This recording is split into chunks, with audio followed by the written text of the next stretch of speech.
Hello student, स्वागत है आपका अपने YouTube channel education for nation में। एंड आज की क्लास में हम लोग फंक्शंस टॉपिक पढ़ने वाले हैं in JavaScript. So without wasting of time चलते हैं डॉक्यूमेंटेशन पे और आज की क्लास स्टार्ट करते हैं। फंक्शन कहता है कि functions are subprograms which are used to compute a value और परफॉर्म अ टास्क। क्या मतलब कि फंक्शन जो होता है वो हमारे प्रोग्राम का एक छोटा सा पार्ट होता है जो किसी टास्क को या किसी ऑपरेशन को परफॉर्म करने के लिए बनाया जाता है। ठीक है। कई जगह इसको इस तरीके से भी रिप्रेजेंट करते हैं कि function is a block of code to perform a particular task. ठीक है। तो कोई पार्टिकुलर टास्क अगर आपको परफॉर्म करना है तो उसके लिए आप फंक्शंस बना सकते हैं। ठीक है। फंक्शंस बनाने का फायदा ये होता है कि रिपीटिशन ऑफ कोड से आप बच जाएंगे। ठीक है। फॉर एग्जांपल इसको थोड़ा सा हम लोग एग्जांपल को समझेंगे कि मान के चलो कि आप एक कैलकुलेटर बना रहे हैं। कैलकुलेटर बना रहे हैं। ठीक है। अब इस कैलकुलेटर को बनाने के लिए जनरली आप एडिशन करेंगे, आप सब्ट्रैक्शन करेंगे, आप मल्टीप्लिकेशन करेंगे और आप डिवीजन करेंगे। ये एक बेसिक ऑपरेशन है जो करना ही करना है। तो आप क्या कर सकते हैं कि एडिशन के लिए आप अलग से एक फंक्शन बना लीजिए। ठीक है। सब्ट्रैक्शन के लिए आप अलग से कोई फंक्शन बना लीजिए। मल्टीप्लिकेशन के लिए आप अलग से फंक्शन बना लीजिए और डिवीजन के लिए आप अलग से फंक्शन।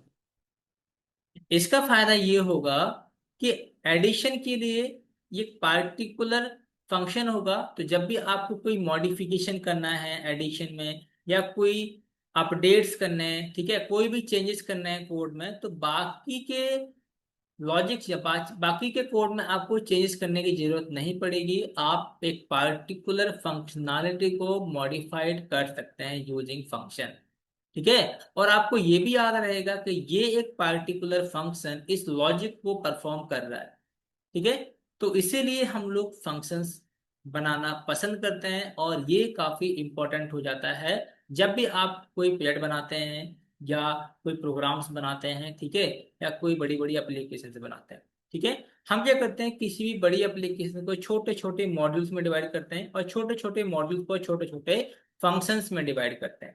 ठीक है। ताकि कोड को मैनेज करना, कोड को मेंटेन करना काफी आसान हो जाए।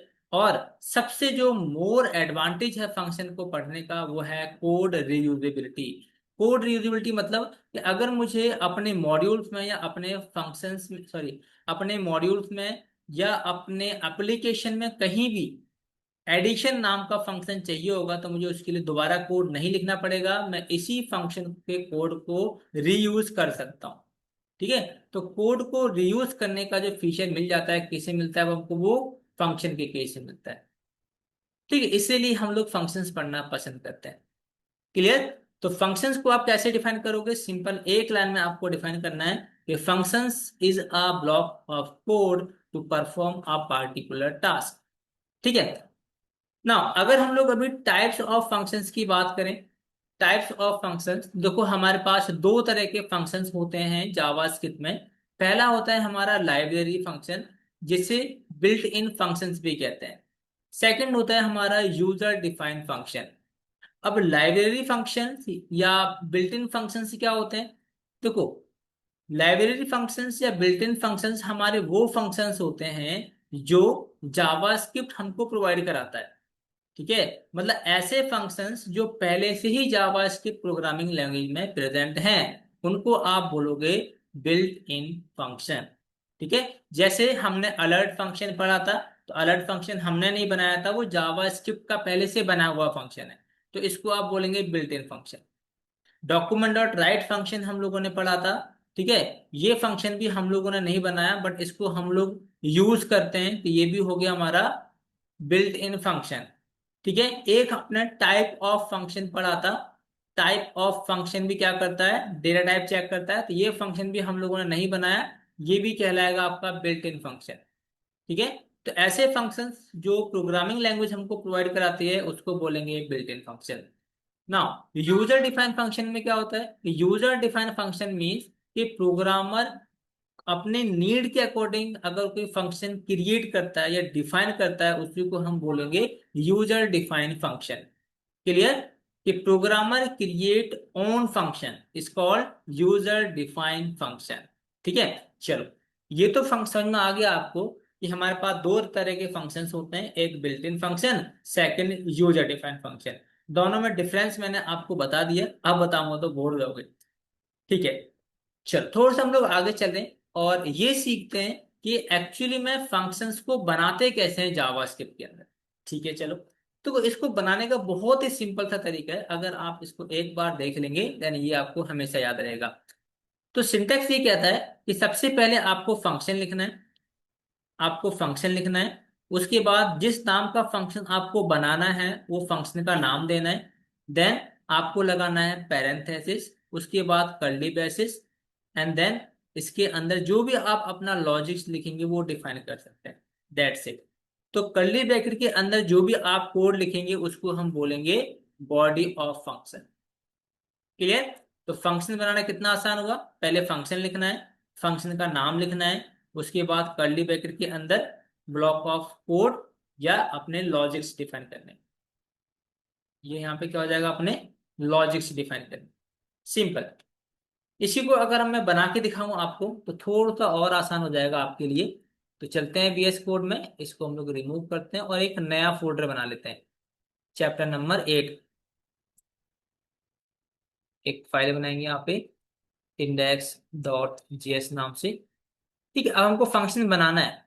कैसे बनाएंगे, देखो फंक्शन लिखा, अब जैसे मैंने फंक्शन का नाम दे दिया माई फंक्शन, पैरेंथेसिस लगाना है आपको, कर्ली ब्रेसिस, और यहाँ पे अपना लॉजिक लिखना है। तो मैं कंसोल डॉट लॉग में एक सिंपल सा मैसेज दे रहा हूँ कि I am function. That's it.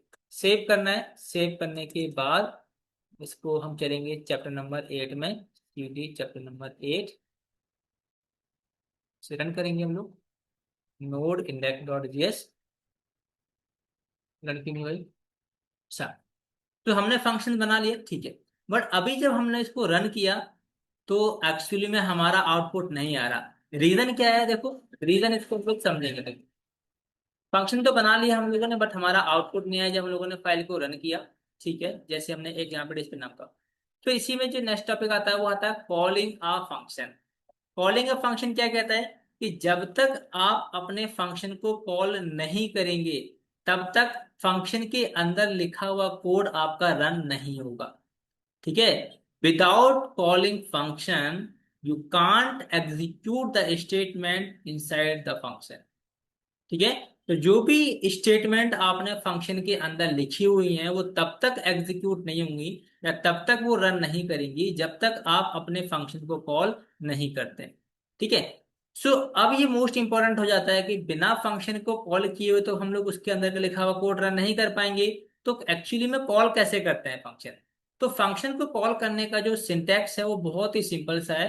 वो ये कहता है कि आपको आपने जिस नाम से फंक्शन बनाया है उसी नाम से उसको कॉल करना है।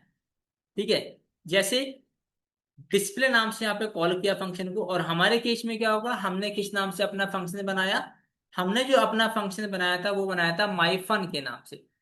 तो हम लोग माई फन को ही कॉल करेंगे। कैसे करेंगे, देखो माई फन लगा देंगे यहाँ पे पेरेंट, सेमीकोलन लगाया, इसके बाद आप रन करो, देखो उसको, तो यहाँ पे आ जाएगा आपका आई एम फंक्शन। चलो, अब मैंने कहा यार मुझे दोबारा से इसको रन कराना है, मतलब 2 बार रन कराना है। तो जितनी बार इसको आप यूज करना चाहते हो उतनी बार इसे कॉल कर लो आप। जितनी बार कॉल करोगे उतनी बार आपका ये फंक्शन रन करेगा। ये आपको ध्यान रखना है। मैंने 2 बार कॉल किया तो 2 बार फंक्शन रन करेगा, 3 बार करोगे 3 बार रन करेगा। ठीक है, तो मुझे उसके अंदर का कोड मल्टीपल टाइम यूज करना है तो आपको बार बार सेम कोड नहीं लिखना पड़ेगा, आपको बस फंक्शन को बार बार कॉल करना पड़ेगा। ठीक है, कॉल कर लेंगे तो इनसाइड द फंक्शन जो भी कोड लिखेंगे वो आपका एग्जीक्यूट हो जाएगा। ठीक है भाई, चलो फंक्शन को कॉल करना भी आ गया।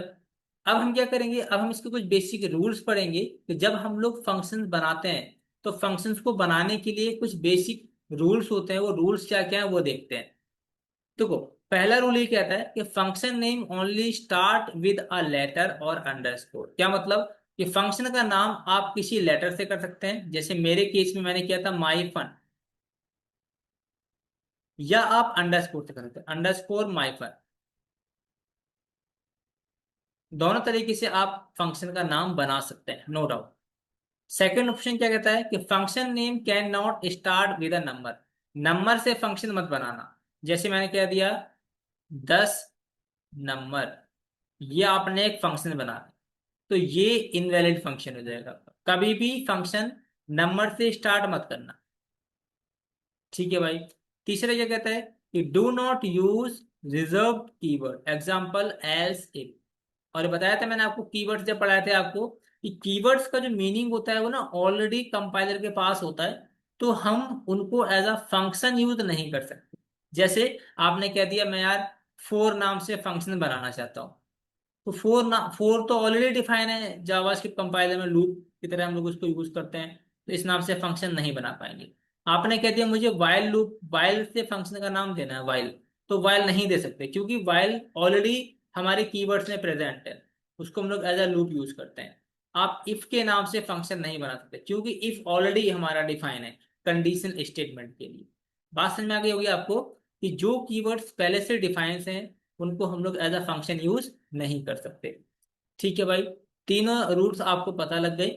इसके बाद अगर हम लोग थोड़ा सा आगे चलें, तो नेक्स्ट जो रूल कहता है हमारा, ये कहता है कि function names are case sensitive in JavaScript. ये मोस्ट इंपॉर्टेंट हो जाता है, और जनरली कुछ बच्चे जो हैं वो गलतियां करते हैं। वो गलतियां क्या करते हैं कि उन्होंने क्या करा होता है कि स्मॉल लेटर से मान के चलो उन्होंने कोई फंक्शन बनाया माई फन के नाम से, ठीक है, और वो कॉल कैसे करते हैं, कॉल कर लेंगे माई फन, तो ये रन नहीं करेगा। ठीक है, जिस वे में आपने फंक्शन डिफाइन किया है उसी वे में आपको कॉल करना पड़ेगा। अगर आपने स्मॉल लेटर में फंक्शन डिफाइन किया है तो स्मॉल लेटर से ही कॉल करना पड़ेगा, अदरवाइज वो रन नहीं करेगा। ठीक है, चलो इसको भी मैं आपको प्रैक्टिकली करके दिखा सकता हूँ। ठीक है, कि जैसे हमने यहाँ पे कॉल किया माई फन को, स्मॉल लेटर से रन कर रहा है, कोई दिक्कत नहीं। अगर मैं इसको कैपिटल से करता हूँ इस तरीके से, तो आप देखेंगे ये काम नहीं करेगा। यहाँ पे देखो, इसको दिखाता हूँ रन करके, ये एरर दे देगा। ठीक है, तो इसका मतलब ऐसा आप नहीं कर सकते। ठीक है, फिर हम लोग थोड़ा सा आगे चलते हैं एंड ये देखते हैं कि हाउ फंक्शन कॉल वर्क्स। ठीक है, कि हमारे फंक्शंस कैसे काम करते हैं जब उनको हम लोग कॉल करते हैं। ठीक है, तो ध्यान से इसको समझिएगा आप लोग। The code inside a function is not executed until that function is called। ये तो बात समझ में आ गई हमको पहले ही, कि फंक्शन के अंदर लिखा हुआ कोड तब तक एग्जीक्यूट नहीं होगा जब तक आप फंक्शन को कॉल नहीं करते हैं। ठीक है भाई, तो हमने एक स्टेटमेंट लिखी, document dot right first line, फिर हमने अपने फंक्शन को कॉल कर लिया, फिर लिखा हमने document dot right again statement, फिर हमने अपने फंक्शन को डिफाइन किया यहाँ पे, उस फंक्शन के अंदर हम लोगों ने अगेन डॉक्यूमेंट डॉट राइट लिखा, एंड देन हमने फंक्शन के बाहर लिखा लास्ट लाइन। ये कहना चाह रहा है कि इसका आउटपुट क्या होगा। ठीक है, तो आउटपुट देखना है आपको, तो देखो ये कहना चाह रहा है कि फंक्शन से पहले हमने यहाँ पे एक कंसोल डॉट लॉग लिख दिया। यहाँ लिखा मैंने फर्स्ट लाइन, फिर यहाँ पे मैंने अपना फंक्शन कॉल कर लिया। ठीक है, फिर अपना फंक्शन बनाया मैंने, और उसके बाद यहाँ लिखा last line, console dot log last line, इसको मैं हटा दे रहा हूँ। तो अब आउटपुट क्या होगा, तो आपको याद होगा तो मैंने स्टार्टिंग में आपको बताया था कि हमारी जो जावा स्क्रिप्ट है वो इंटरप्रेटेड प्रोग्रामिंग लैंग्वेज है। इट मीन्स कि जो भी हम लोग कोड लिखेंगे वो top to bottom left to right execute करती है। तो सबसे पहले हमारी फर्स्ट लाइन रन करेगी, इसमें क्या प्रिंट हो जाएगा, फर्स्ट लाइन। इसके बाद यहाँ पे हमने फंक्शन कॉल किया, तो फंक्शन कॉल किया तो इस फंक्शन के अंदर लिखा हुआ कोड रन करेगा, मतलब सेकंड में क्या चलेगा हमारा, ये आई एम फंक्शन। फिर जहाँ पे हमारा फंक्शन कॉल हुआ पॉइंटर हमारा उधर ही दोबारा जाएगा। इसके बाद फंक्शन से लेना देना है नहीं क्योंकि रन हो चुका है, फिर जाएगा लास्ट में लास्ट लाइन। ठीक है, तो पहले आपका ये चलेगा, सेकंड एंड थर्ड। चलो देखते हैं इसको रन करके एक बार। इसको करेंगे CLS, रन करेंगे। देखो first line I am function, last. ठीक है, इस तरीके से हमारा फंक्शन वर्क करता है। उम्मीद करता हूँ कि ये भी आपका क्लियर हो गया होगा। फिर फंक्शन में ही हमारा जो नेक्स्ट पॉइंट है वो है function with parameter. So function with parameters क्या होता है, देखो कि जब हम लोग फंक्शन को डिफाइन करते हैं, और फंक्शन को डिफाइन करते समय जब हम लोग यहाँ पे कोई वैल्यू पास करते हैं, तो उसे हम बोलते हैं पैरामीटर। ठीक है। जैसे अब यहाँ पे आप आओ नीचे, और मैंने एक जैसे डिस्प्ले नाम का फंक्शन बनाया, और उसमें एक नेम पास कर दिया, तो नेम क्या कहलाएगा, आपका पैरामीटर कहलाएगा। नेम कहलाएगा आपका पैरामीटर। इतना आपको ध्यान रखना है अभी फिलहाल के लिए। फिर इसके भी कुछ बेसिक पॉइंट्स हैं जो आपको ध्यान रखने हैं। वो पॉइंट्स क्या क्या है, देखो कि JavaScript function definition do not specify data type for parameter. मतलब कि जब आप फंक्शन में पैरामीटर पास करेंगे तो वहां पे आपको डेटा टाइप नहीं बताना है कि इस नेम में किस टाइप की वैल्यू आप पास करने वाले हो। ठीक है।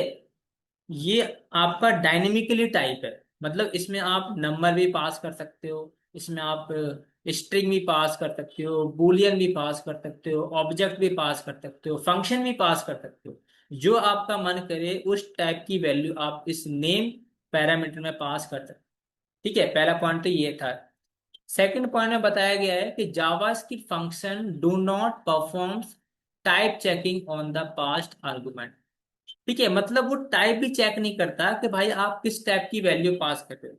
जो आपका मन करे वो पास कर दो उस पैरामीटर के अंदर। ठीक है।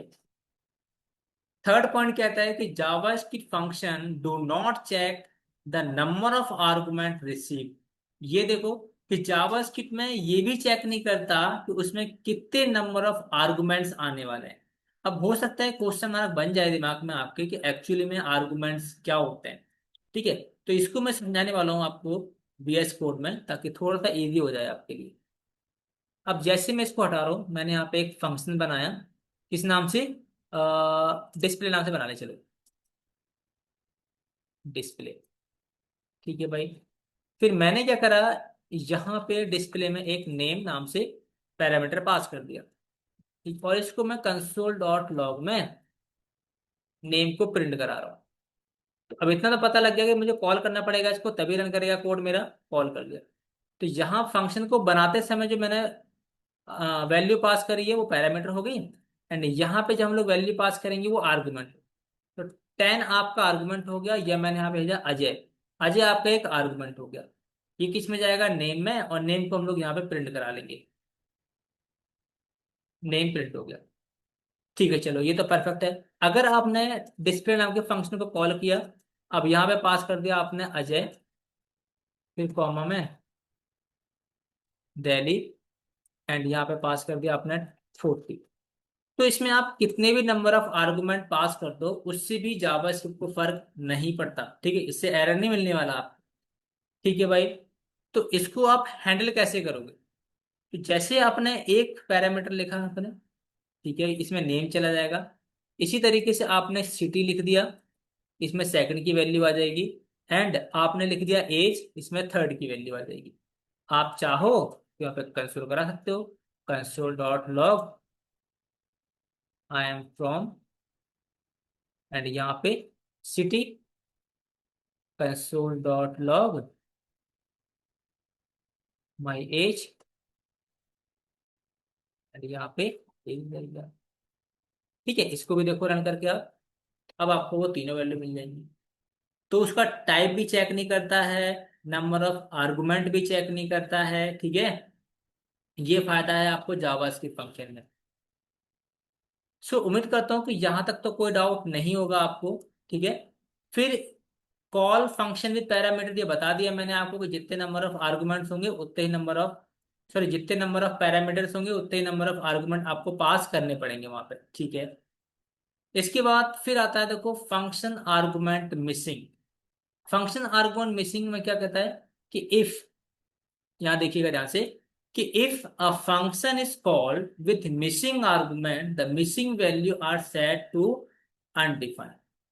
ठीक है, क्या मतलब, अगर आपने ए के लिए वैल्यू पास कर दी 10, बी के लिए वैल्यू पास कर दी 20, बट सी के लिए कोई वैल्यू ही पास नहीं करी, तो इस केस में इसके पास जो वैल्यू होगी वो होगी अनडिफाइंड। इसके लिए क्या वैल्यू होगी, अनडिफाइंड वैल्यू, एरर नहीं मिलेगा आपको, अनडिफाइंड मिलेगा। क्योंकि अगर आपको याद होगा तो स्टार्टिंग में मैंने आपको जब वेरिएबल डिक्लेरेशन सिखाया था, तो वेरिएबल डिक्लेरेशन में बताया था मैंने आपको कि कोई अगर आप वेरिएबल बनाते हैं जैसे एक्स, लेट एक्स कर दिया, और इस एक्स में आपने कोई वैल्यू डिफाइन नहीं की, तो उस केस में क्या होगा, अनडिफाइन आएगा बाय डिफॉल्ट। सेम चीज वही है यहाँ पे, आपने कोई पैरामीटर बनाया, उसमें वैल्यू डिफाइन नहीं करी, तो बाय डिफॉल्ट क्या आएगा उसमें, अनडिफाइन आएगा। इसके केस में भी क्या आएगा आपका, अनडिफाइन ही आएगा। ठीक है, चलो देखते हैं इसको प्रैक्टिकली भी, इसको खत्म करते हैं फिर। अब जैसे एज है, अब मैं यहां से ना एज के लिए कोई वैल्यू पास नहीं करा रहा हूँ, इसको मैं कमेंट करके और इसी को कॉपी कर देता हूँ यहाँ पे, कॉपी पेस्ट, और एज पास नहीं कर रहा हूँ। ठीक है, इसके बाद रन करेंगे जब इसे आप, देखो एज के केस में क्या आएगा, अनडिफाइन आएगा आपका। क्लियर। इसके बाद थोड़ा सा हम लोग और आगे चलें अगर, फिर एक आता है देखो आपका आर्गुमेंट्स ऑब्जेक्ट्स। सो आर्गुमेंट्स ऑब्जेक्ट क्या कहता है कि the argument objects contains an array of the arguments used when the function was called. तो जब आप फंक्शन को कॉल करते हो, ठीक है, तो फंक्शन को कॉल करते समय जितने भी नंबर ऑफ आर्गुमेंट पास करते हो वो एक एरे की फॉर्म में किसके पास चले जाते हैं, आर्गुमेंट ऑब्जेक्ट के पास चले जाते हैं। ठीक है, this object contain an entry of each argument passed to the function. The first entry index start at 0. The arguments object is not an array, it is to an array, but does not have any array properties except length. थोड़ा सा complicate लग सकता है आपको, आपको मैं एक line में समझाने की अगर बात करूं इसको, तो आप इसको ऐसे ही समझ सकते हैं कि जो आपका आर्गुमेंट ऑब्जेक्ट होता है ना, ये एक एरे की तरह होता है। किसकी तरह होता है, एक array, just like an array, just like array, but not an array, but not an array. ठीक है, इसका मतलब ये है कि इसमें जितने भी नंबर ऑफ आर्गुमेंट होंगे वो एरे की फॉर्म में ही जाएंगे, एरे की फॉर्म में जाएंगे। जैसे मैंने यहाँ पे अजय पास किया था तो अजय आ जाएगा इसमें, सिटी में दिल्ली पास किया था, दिल्ली आ जाएगा, और 40 पास किया था, ये आ जाएगा। और एरे में पता ही है आपको कि इसकी इंडेक्स वैल्यू क्या से चढ़ती है, 0 से, इसके लिए क्या हो जाएगी 1 से, इसके लिए क्या हो जाएगी 2। तो हम लोग, एरे तो दिख रहा है आपको, बट जी इसमें आप एरे की प्रॉपर्टी नहीं लगा सकते। जैसे मुझे एरे को सॉर्ट करना है, ठीक है, या एरे के फंक्शन, एरे के कोई फंक्शंस लगाने हैं मुझे, तो उसमें आप नहीं लगा सकते, बट ये दिखता है एरे की तरह है। ठीक है, तो इसीलिए इसको बोला गया है कि जो आर्गुमेंट ऑब्जेक्ट होता है वो जस्ट लाइक एन एरे होता है, बट एरे की तरह नहीं होता है। तो इसको प्रैक्टिकली करेंगे तो मे भी शायद थोड़ा सा आपको समझ में आ जाएगा कि कैसे ये काम करता है आर्गुमेंट ऑब्जेक्ट आपका। तो चलेंगे हम लोग अगेन बीएस कोड में और इसको भी फिनिश करते हैं। सो जैसे मैंने यहाँ पे 40 पास कर दिया, मतलब 50 पास कर दिया, और मैं यहाँ पे एक और चीज़ करने वाला हूँ, ईमेल आईडी अजय@gmail.com। तो ये तो पता लग गया कि यहाँ पे हमने पैरामीटर्स 3 पास किए हैं। मैं पैरामीटर पास नहीं कर रहा हूँ, एक आर्गुमेंट ऑब्जेक्ट इसमें आता ही आता है। तो इसको अगर मैं रन करूँ तो भी तो कुछ नहीं आएगा। ठीक है, इसको मैंने यूज कर रखा है यहाँ पे। तो कंसोल डॉट लॉग में एक होता है हमारा आर्गुमेंट ऑब्जेक्ट आता है। ठीक है, तो इस ऑब्जेक्ट को अगर मैं यहाँ पे प्रिंट कराता हूँ तो देखो क्या आता है, देखो इस आर्गुमेंट ऑब्जेक्ट में आपको सारी की सारी वैल्यू मिल जाएंगी। इंडेक्स नंबर 0 पे आपका अजय मिल गया, इंडेक्स नंबर 1 पे दिल्ली, 2 पे 50 एंड 3 पे अजय@gmail.com। तो क्या मतलब कि जितने भी नंबर ऑफ आर्गुमेंट हैं वो किसके पास जा रहे हैं, सर के सारे आर्गुमेंट ऑब्जेक्ट के पास जा रहे हैं। ठीक है भाई, आर्गुमेंट ऑब्जेक्ट के पास चले गए। अब मुझे इसमें से कोई एक पार्टिकुलर वैल्यू निकालनी है, तो यहाँ पे आप क्या पास कर सकते हो, इंडेक्स नंबर पास कर सकते हो। जैसे मैंने 0 पास कर दिया, तो 0 पे क्या मिल जाएगा मुझे, मुझे मिल जाएगा नाम। ठीक है, 1 पे चाहिए मुझे, मैं इसको इंडेक्स नंबर 1 कर दूंगा। देखिए, इस तरीके से आप आर्गुमेंट की सारी वैल्यू गेट कर सकते हो यूजिंग आर्गुमेंट्स ऑब्जेक्ट। क्लियर। इसके बाद थोड़ा सा हम लोग और आगे चलें अगर, many functions argument. Many functions argument क्या होते हैं कि if a function is called with too many arguments. These arguments can be reached using the argument object which is built in. तो ये बता दिया मैंने आपको अभी कि जितने भी नंबर ऑफ आर्गुमेंट पास करेंगे वो आर्गुमेंट ऑब्जेक्ट में ही जाएंगे, फिर इंडेक्स नंबर से उसको आप इजीली एक्सेस कर सकते हो, नो डाउट। सो फिर इसमें आता है आपका डिफॉल्ट पैरामीटर।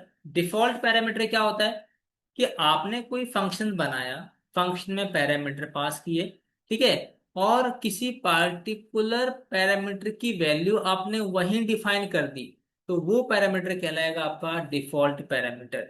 कैसे, इसको मैं प्रैक्टिकली करके दिखाता हूँ आपको। कि जैसे मैंने यहाँ पे लिखा नेम, नेम में चला गया, फिर सिटी, इसके बाद एज एंड ईमेल। ईमेल के लिए बाय डिफॉल्ट दे दे रहा हूँ xyz@gmail.com। ठीक है, तो एरे इसको तो हटा दे रहा हूँ, इसका तो कोई काम है नहीं अभी आर्गुमेंट ऑब्जेक्ट का, ये आपने कर ही लिया। तो यहाँ लिख रहा हूँ मैं कंसोल डॉट लॉग में नेम, इसी तरीके से सिटी, एज एंड लास्ट में आता है आपका ईमेल। ठीक, इसको रन करिए आप देखो क्या मिलेगा आपको। देखो ईमेल मिल रहा है अजय, जो आपने यहाँ पास किया। अगर आपने अजय पास नहीं किया, अगर आपने अजय पास नहीं किया, तो उस केस में जो हमने पैरामीटर में डिफाइन किया था ना ऊपर, ये xyz@gmail.com, ये गेट कर लेगा। तो इसको हम बोलते हैं डिफॉल्ट पैरामीटर। ये ईमेल जो है ना आपका, ये डिफॉल्ट पैरामीटर है, क्योंकि हमने डिफॉल्ट वैल्यू इसको दे दी कि अगर यूजर पास नहीं करता है ना ईमेल एड्रेस, तो बाय डिफॉल्ट xyz@gmail.com ले लो, और अगर वो अपनी पास करेगा तो उसको ओवर ऐड कर देगा। ठीक है, ये सिंपल सा सिंटैक्स था, सॉरी। ठीक है, ये था आपका डिफॉल्ट पैरामीटर। इसके बाद थोड़ा सा हम लोग और आगे चलें अगर, तो इसी में आता है देखो आपका रेस्ट पैरामीटर। रेस्ट पैरामीटर क्या होता है कि the rest parameters allow to represent an indefinite number of argument as an array. तो आपका जो आर्गुमेंट ऑब्जेक्ट था वो जस्ट लाइक एन एरे था, बट आपको रियल एरे में सारे के सारे आर्गुमेंट की वैल्यू रखनी है, तो उसको हम बोलते हैं रेस्ट पैरामीटर। और रेस्ट पैरामीटर को हम लोग रिप्रेजेंट करते हैं ट्रिपल डॉट से। डॉट डॉट डॉट, उसके बाद आप आर्गुमेंट नाम दे सकते हैं, इसका आप कोई भी नाम दे सकते हैं, बट फिलहाल जो मेन है वो आपके 3 डॉट है। 3 डॉट के बाद ARGS में सारी वैल्यू रखेंगे, तो ये क्या करेगा, आपका एरे में रखेगा सारी वैल्यू। ठीक है, और ये आपका एक ओरिजिनल एरे होगा। ठीक है, जिसमें आप एरे की सारी प्रॉपर्टीज अप्लाई कर सकते हो।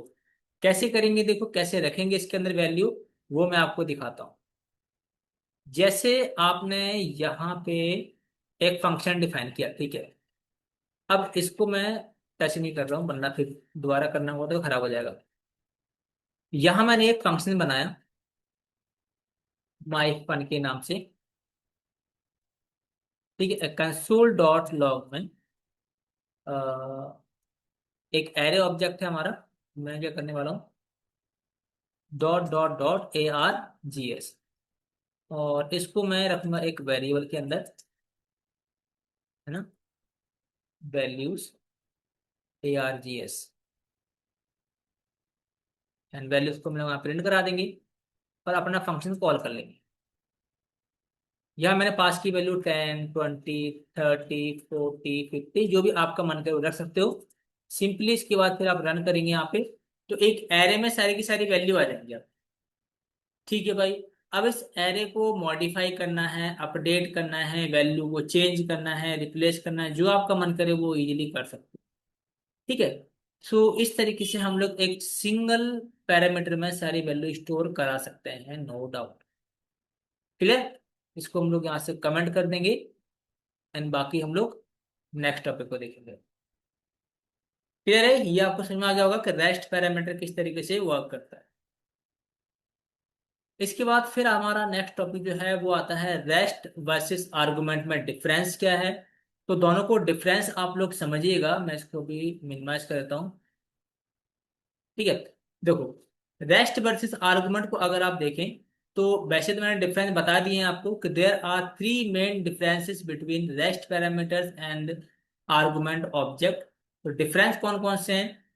पहला डिफरेंस देखिएगा कि rest parameters are only the ones that have not been given a separate name. ठीक है।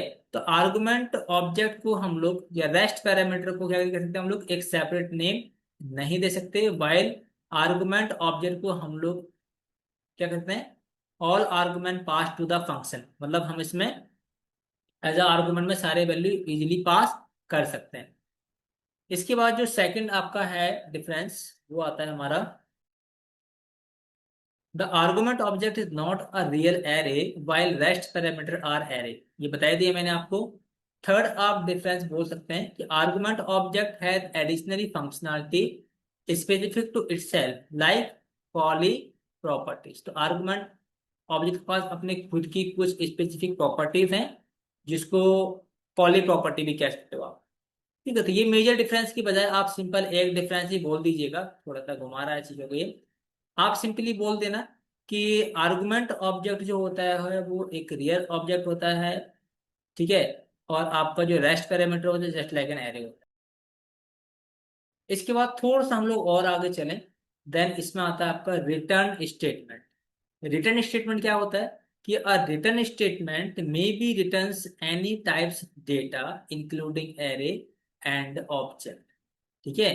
तो अगर किसी फंक्शन से कोई काम आपने कराया, इसको मैक्सिमाइज कर लेते हैं, कि अगर किसी फंक्शन से कोई काम कराया आपने और टास्क परफॉर्म करने के बाद जो आपका रिजल्ट होगा उस रिजल्ट को आपको रिटर्न कराना है फंक्शन से, तो उस केस में हम यूज करेंगे रिटर्न स्टेटमेंट। जैसे आप इसको समझने की कोशिश करिएगा कि मैंने एक फंक्शन बनाया माई फन। मैंने दो वैल्यू को ऐड कराई यहाँ पे, एक्स की वैल्यू 10 रखी और वाई की वैल्यू 20 रखी। देन मैंने कहा कि आप रिटर्न कर दो x+y। इसका मतलब क्या है कि ये फंक्शन मुझे क्या देगा रिटर्न, जब भी मैं इसको कॉल करूंगा ये मुझे देगा 30। ठीक है। इस फंक्शन में आपको पेरेंट या कंसोल लिखने की जरूरत नहीं है, इसमें आप अपने लॉजिक्स लिखिए। लॉजिक्स लिखने के बाद जो लास्ट का जो रिजल्ट होगा वो रिजल्ट आप वापस ले लीजिए उससे, और उसको फिर अपने अकॉर्डिंग कहीं भी उसको यूज करिए। ठीक है। तो जो फाइनल रिजल्ट अगर हमें अपने फंक्शन से चाहिए, तो उसके केस में हम यूज करेंगे रिटर्न स्टेटमेंट। चलो ठीक है। इसके बाद इसे यूज कैसे करते हैं, कैसे करते हैं वो बताऊंगा आपको मैं सारी चीजें। बट कैसे लिखते थे वो मैंने बता दिया आपको। इसको हम लोग प्रैक्टिकली करके देखेंगे तो ये टॉपिक भी हमारा इजीली फिनिश हो जाएगा। फिर हम देखेंगे वेरिएबल स्कोप। चलो पहले हम लोग रिटर्न स्टेटमेंट को देख लेते हैं। अब जैसे मैंने यहाँ पे एक फंक्शन बना रहा हूँ ऐड नाम का, जिसमें मैंने दो पैरामीटर पास किए एक्स और वाई। देन मैंने क्या करा दिया, यहाँ से रिटर्न करा दिया x+y को। ठीक है भाई। अब मैंने ऐड को कॉल किया, मैंने वैल्यू पास की थी 10 एंड 30। तो मुझे क्या देगा यहाँ पे, ये कुछ रिजल्ट देगा यहाँ पे। तो मैंने क्या दिया, मुझे यहाँ मिलेगा रिजल्ट। रिजल्ट में क्या आएगा, 10 जाएगा एक्स में, 30 जाएगा वाई में, दोनों को ऐड करेगा 40, 40 रिजल्ट में आ जाएगा। इस 40 को प्रिंट कराना है आपको, तो कंसोल डॉट लॉग करके इस रिजल्ट को प्रिंट करा सकते हो। कितना आंसर आएगा आपका, 40 आ जाएगा आपका। तो इस तरीके से आप अपने फंक्शन से कोई भी टास्क परफॉर्म करा के जो फाइनल रिजल्ट होगा वो आप गेट कर सकते हैं। ये एक बेसिक सा लॉजिक है। ये हम लोग कंसेप्ट पढ़ रहे हैं अभी। इसके बाद मैं इंटरव्यू क्वेश्चंस कराऊंगा आपको जावा स्क्रिप्ट मतलब फंक्शंस रिलेटेड, तो उसमें आपके सारे डाउट्स क्लियर हो जाएंगे। ठीक है। देन हम लोग थोड़ा सा आगे चलें तो उसके बाद जो हमारा नेक्स्ट टॉपिक आता है वो आता है वेरिएबल स्कोप। सो देखो, वेरिएबल स्कोप का मतलब क्या होता है? वेरिएबल स्कोप का मतलब होता है accessibility. Accessibility means accessibility means कि हम अगर किसी वेरिएबल को डिफाइन करते हैं तो उसको हम लोग कहाँ कहाँ से एक्सेस कर सकते हैं। फॉर एग्जाम्पल, आप पहले एक एग्जाम्पल से समझने की कोशिश करेंगे कि आपने जैसे कोई फंक्शन बनाया। ठीक है, आपने कोई एक फंक्शन बनाया एंड इस फंक्शन के अंदर आपने एक वेरिएबल बना दिया v1। फिर आपने एक सेकंड वेरिएबल बनाया v2। तो अब इसमें आपको एक चीज समझनी है कि जो वेरिएबल आपने फंक्शन के अंदर बनाया है, इस वेरिएबल को हम फंक्शन के बाहर एक्सेस नहीं कर सकते। ठीक है। और जो वेरिएबल आपने फंक्शन के बाहर बनाया है, इसको हम लोग फंक्शन के अंदर भी एक्सेस कर सकते हैं, और इस वेरिएबल को हम लोग फंक्शन के बाहर भी एक्सेस कर सकते हैं। तो दोनों में डिफरेंस समझ में आ गया होगा आपको कि ग्लोबल वेरिएबल्स हमारे वो वेरिएबल्स होते हैं जिनको हम फंक्शंस के बाहर डिफाइन करते हैं, और उनको हम लोग इनसाइड द मॉड्यूल या इनसाइड द फंक्शंस कहीं से भी एक्सेस कर सकते हैं, मॉडिफाई कर सकते हैं। ठीक है। लोकल वेरिएबल्स हमारे वो वेरिएबल्स होते हैं जिन वेरिएबल्स को हम लोग अपने फंक्शंस में डिफाइन करते हैं, और उनकी जो एक्सेसिबिलिटी है वो इनसाइड द फंक्शन होती है। उनको हम लोग आउटसाइड द फंक्शन एक्सेस नहीं कर सकते। ये समझ लिया अगर आपने, तो ये कंसेप्ट आपका क्लियर हो जाता है। ठीक है। उसके बाद डॉक्यूमेंटेशन रह जाएगी, वो तुम लोग फटाफट पढ़ लेते हैं और उसके बाद फिर आगे बढ़ेंगे। ठीक है। तो देखो, global variable is declared outside a function definition is a global variable and its value is accessible and modifiable throughout your program. Same चीज। Then, in a web browser, global variables are deleted when you close the browser window or tab, but remain available to new pages reload into the same। क्या मतलब? कि अगर आपने कोई global variable बनाया है तो वो तभी आपका डिलीट होगा जब आप अपना ब्राउजर क्लोज कर देंगे, जब आप अपना ब्राउजर क्लोज कर देंगे, या टैब को क्लोज कर देंगे, या फिर आप विंडो क्लोज कर देंगे, तभी आपको वो ग्लोबल वेरिएबल डिस्ट्रॉय होगा या डिलीट होगा। बट ध्यान रखना कि जैसे ही आपने अपना पेज लोड किया या विंडो को लोड की, वो दोबारा से अवेलेबल हो जाएगा। ठीक है। इसके बाद थोड़ा सा हम लोग और आगे चले। ठीक है, ये तो बता दिया मैंने आपको। लोकल वेरिएबल समझा दिया मैंने आपको। ये कहता है कि a variable that is declared inside a function definition is local.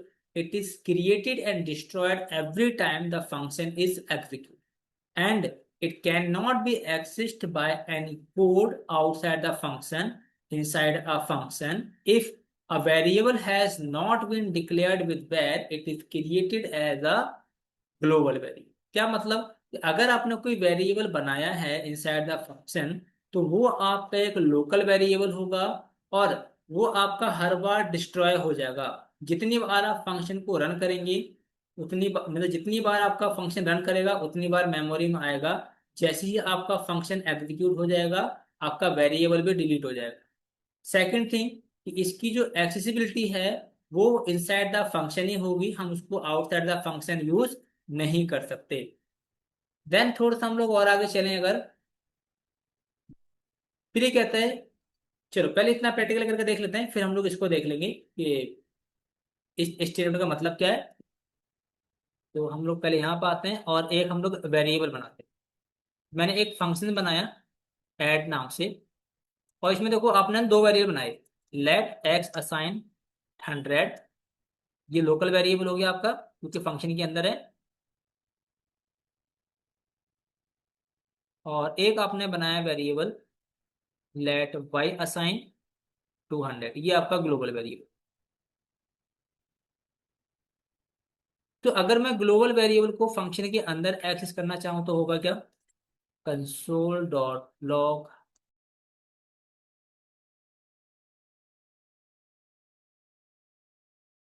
ठीक है।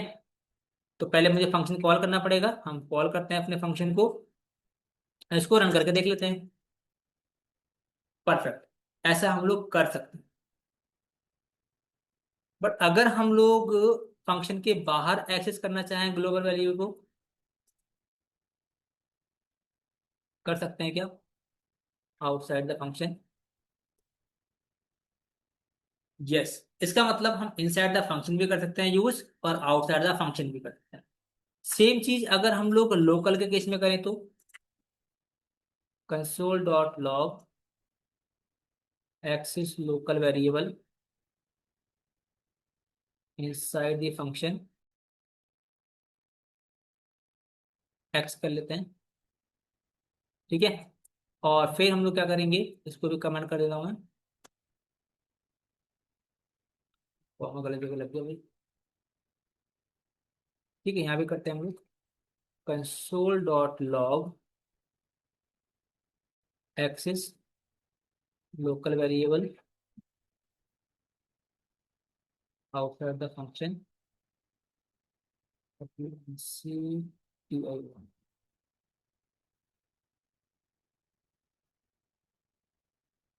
ठीक है, तो ये लेट्स करते हैं, रन करेंगे। सॉरी, एक्स करना था ना मुझे यहाँ पे, तो एक्स के केस में आपको यहाँ पे एरर आ जाएगा, नहीं कर सकते।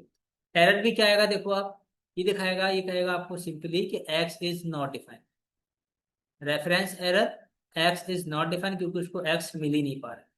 ठीक है भाई, ये कंसेप्ट तो आपका क्लियर हो गया। इसके बाद डॉक्यूमेंटेशन पे चले अगेन, और इसको देखें हम लोग पैराग्राफ को, ये क्या कहता है कि if there is function inside a function the inner function can access outer function variable but outer function can not access inner function variable. ये बहुत ही सिंपल सा टॉपिक है आपका, और ये टॉपिक हमको सिखाता है कि अगर आपने दो फंक्शंस बनाए, एक आउटर फंक्शन एक इनर फंक्शन, तो इनर फंक्शन जो होगा वो आउटर फंक्शंस के डेटा मेंबर को एक्सेस कर सकता है। ठीक है, आउटर फंक्शंस के वेरिएबल्स को यूज कर सकता है, जबकि आउटर फंक्शंस इनर फंक्शंस के डेटा मेंबर्स को एक्सेस नहीं कर सकता। डेटा मेंबर्स मीन्स वेरिएबल्स वगैरह। ठीक है, कैसे नहीं कर सकता, प्रैक्टिकली करके दिखाता हूँ इस बार आपको, ताकि ये कंसेप्ट आपका इजीली क्लियर हो जाए। वीडियो थोड़ी लेंथी हो सकती है क्योंकि टॉपिक्स भी थोड़ा बड़ा था हमारा आज का। मैंने एक फंक्शन बनाया, फंक्शन का नाम था हमारा आउटर फंक्शन, इसको बनाया वेरिएबल एक्स असाइन 100। ठीक है, इसके बाद फिर मैंने एक फंक्शन बनाया इनर, एंड इसका भी एक बनाया वेरिएबल बाई 200। तो इनर फंक्शन में कंसोल डॉट लॉग कर रहा हूं मैं,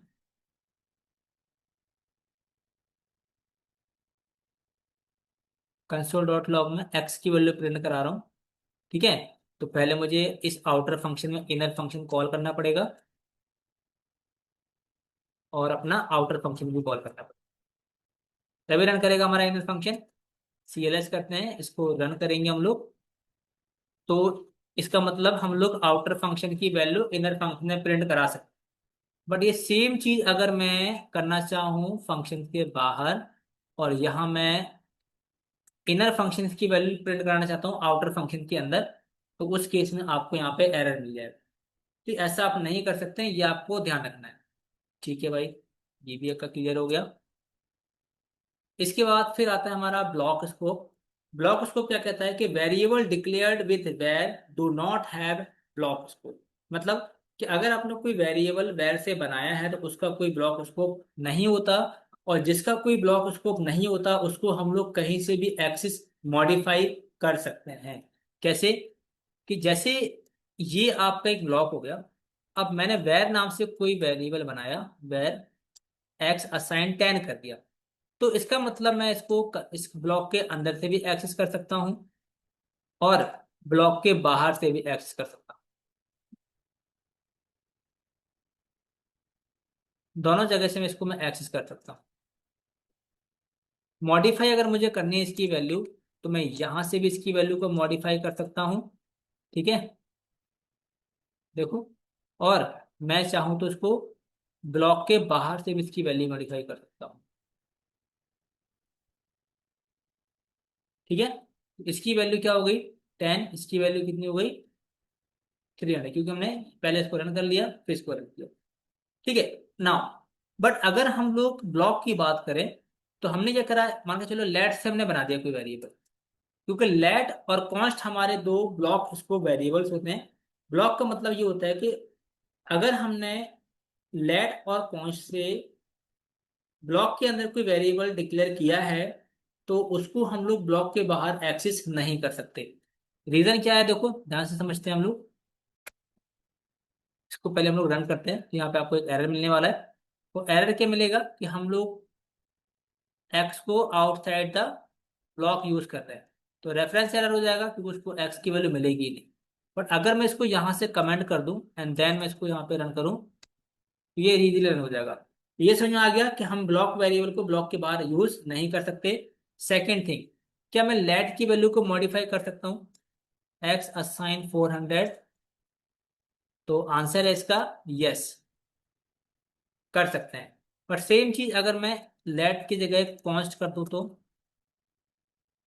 तो कॉन्स्ट के केस में आप इसकी वैल्यू मॉडिफाई नहीं कर सकते, एरर आ जाएगा। और एरर क्या आएगा वही पढ़ लीजिए आप कि असाइनमेंट टू कांस्टेंट वेरिएबल, मतलब कांस्टेंट वेरिएबल को आप मॉडिफाई नहीं कर सकते।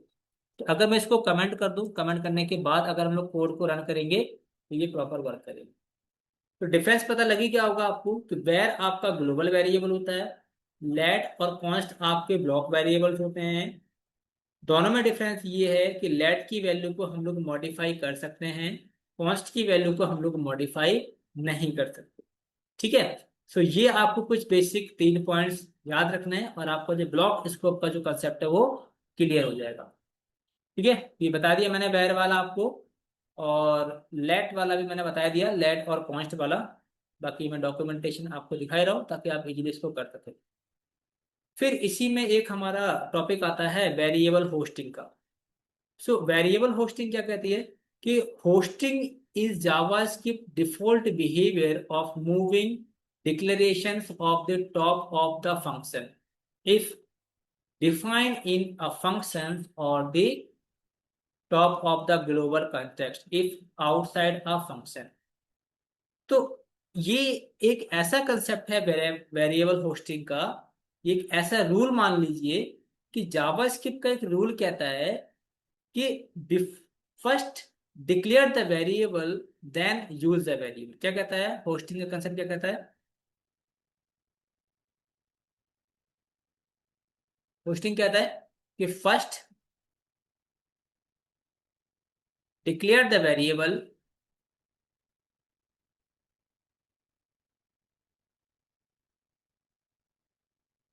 Then use the variable.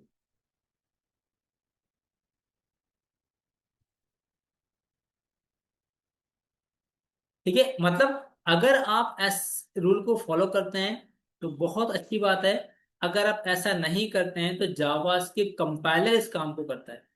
अगर आपने ऊपर नीचे कोई वेरिएबल्स बना दिए, ठीक है, तो जावास्क्रिप्ट कंपाइलर क्या करेगा, वो पूरे वेब पेज में से सबसे पहले वेरिएबल्स को टॉप में डिफाइन करेगा, डिफाइन करने के बाद उसके बाद उसको यूज करेगा।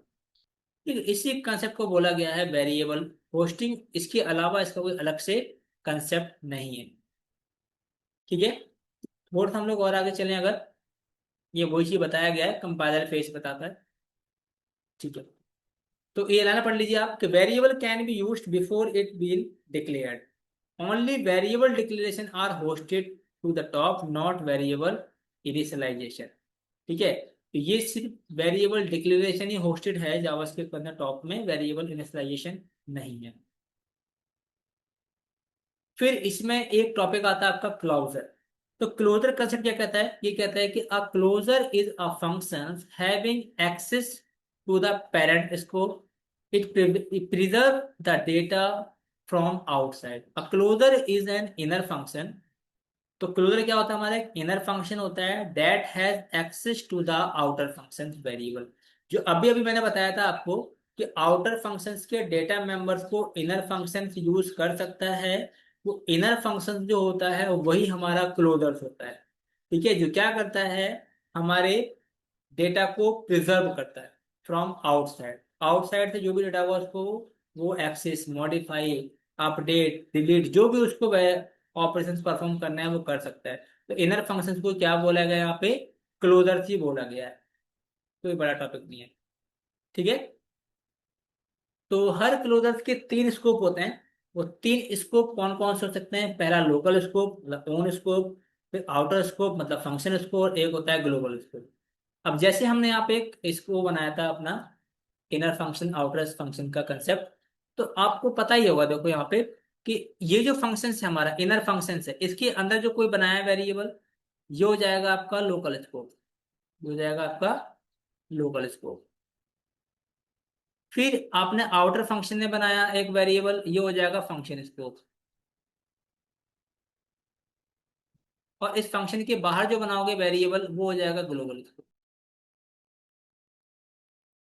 तो क्लोजर फंक्शन के तीन स्कोप होते हैं, और ये वाला फंक्शन कहलाता है आपका क्लोजर फंक्शन, ठीक है। ये आपको ध्यान रखना है, और ये टॉपिक्स आपका फिनिश हो जाता है। इसके बाद फिर आता है हमारा फंक्शन एक्सप्रेशन। सो मैं अब इस वीडियो को यहीं पे ही स्टॉप करता हूं, क्योंकि मैं गया हूं तक। देन हम बाकी का जो रिमेनिंग कंसेप्ट है फंक्शंस का, वो हम लोग कर लेंगे अब नेक्स्ट वीडियो में। आज की क्लास को हम लोग यहीं पे स्टॉप करने वाले। ओके, सो अब मिलते हैं नेक्स्ट वीडियो में सेम कंसेप्ट के साथ। तब तक के लिए बाय बाय।